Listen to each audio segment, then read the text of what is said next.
आज हम लोग बात करेंगे कि व्हाट इज द के डब्ल्यू, के वी ए आर और के वी ए।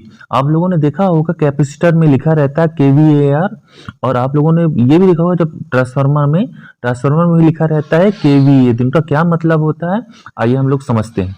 सबसे पहले बात करें अगर के डब्ल्यू की, तो के डब्ल्यू का मतलब क्या होता है?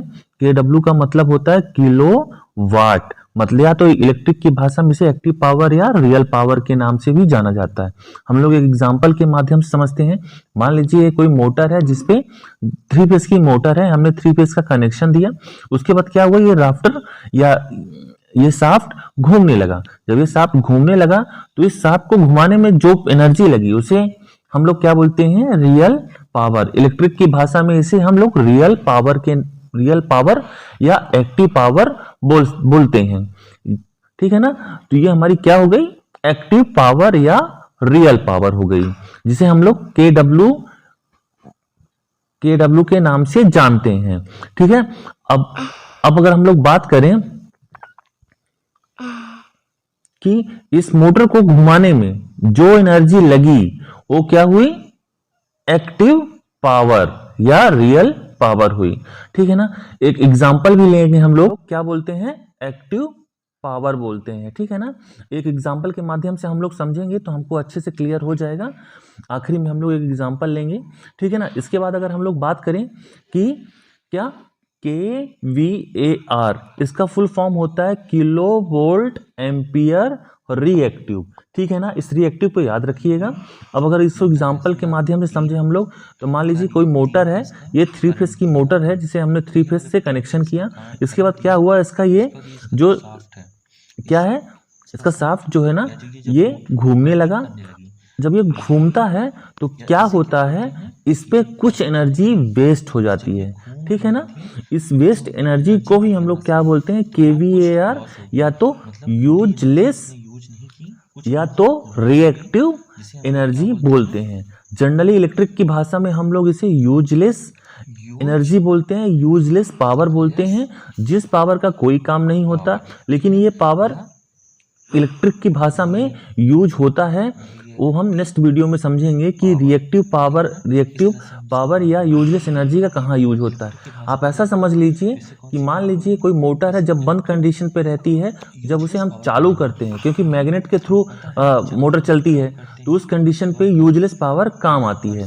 ठीक है ना? जैसे मान लीजिए कि आप कोई भी काम करते हैं तो कोई भी काम 100% सही नहीं होता, उस पर कुछ ना कुछ कमी रह ही जाती है।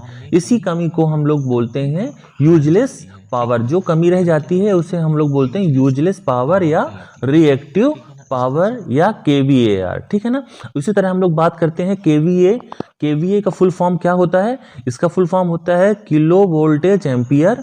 ठीक है ना? किलो वोल्टेज एम्पियर का हम लोग अगर एग्जांपल लें तो आप इस तरह बोल सकते हैं कि के डब्ल्यू और के वी ए आर को मिला के क्या बनता है? केवीए बनता है। ठीक है ना? अगर ये समझे, या तो ये बोले हम लोग आसान भाषा में कि रियल पावर या एक्टिव पावर और यूजलेस पावर या रिएक्टिव पावर को मिला के जो बनता है उसे हम लोग क्या बोलते हैं? केवीएआर या किलो वोल्टेज एम्पियर बोलते हैं। आइए हम लोग एक एग्जाम्पल लेते हैं जिससे आपके सारे डाउट क्लियर हो जाएंगे तीनों चीजों का, कि क्या एक्टिव पावर है, क्या रियल पावर है और क्या रिएक्टिव पावर है। ठीक है ना? तो मान लीजिए कोई एक गिलास है जिसपे ये कोई सोडा या कुछ सोडा लिक्विड भरा हुआ है। ठीक है ना? जब हम इसे फुल तक भर देते हैं तो क्या होता है कि इसमें क्या होता है, जहां से ये फुल भरा रहता है इसे हम लोग क्या बोलते हैं? टोटल पावर बोलेंगे या एपरेंट पावर बोलते हैं। हम लोग क्या बोलते हैं? एपरेंट पावर बोलेंगे, या तो टोटल पावर बोलेंगे, या केवीए बोलेंगे। ठीक है ना? इलेक्ट्रिक की भाषा में हम लोग इसे केवीए बोलेंगे। ठीक है ना? अब जब ये हमारी टोटल पावर हो गई, जितनी बड़ी गिलास है उस गिलास में जो लिक्विड आया या जो फुल गिलास है उसे क्या बोलेंगे हम लोग? उसे बोलेंगे एपरेंट पावर, ठीक है ना। जब आप कोई सोडा डालते हैं तो सोडा को डालते हैं तो देखा होगा आप लोगों ने कि उस पे कुछ मात्रा में ऊपरी सतह पे एक झाग बन जाता है, झाग की तरह बन जाता है, ठीक है ना।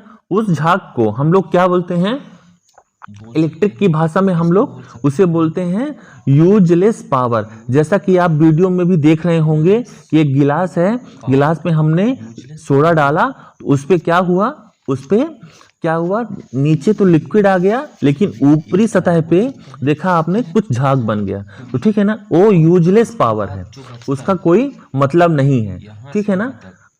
और उसके बाद जो लिक्विड बचा है उसे हम लोग क्या बोलते हैं, उसे बोलते हैं रियल पावर। इलेक्ट्रिक की भाषा में हम लोग उसे रियल पावर या एक्टिव पावर या KW बोलते हैं, ठीक है ना। तो आशा करता हूं कि आपको ये चीजें जानकारी पसंद आई होगी या आप समझ गए होंगे कि ये तीनों पावर क्या होती हैं। फिर मिलते हैं किसी नेक्स्ट वीडियो पे, तब तक के लिए धन्यवाद।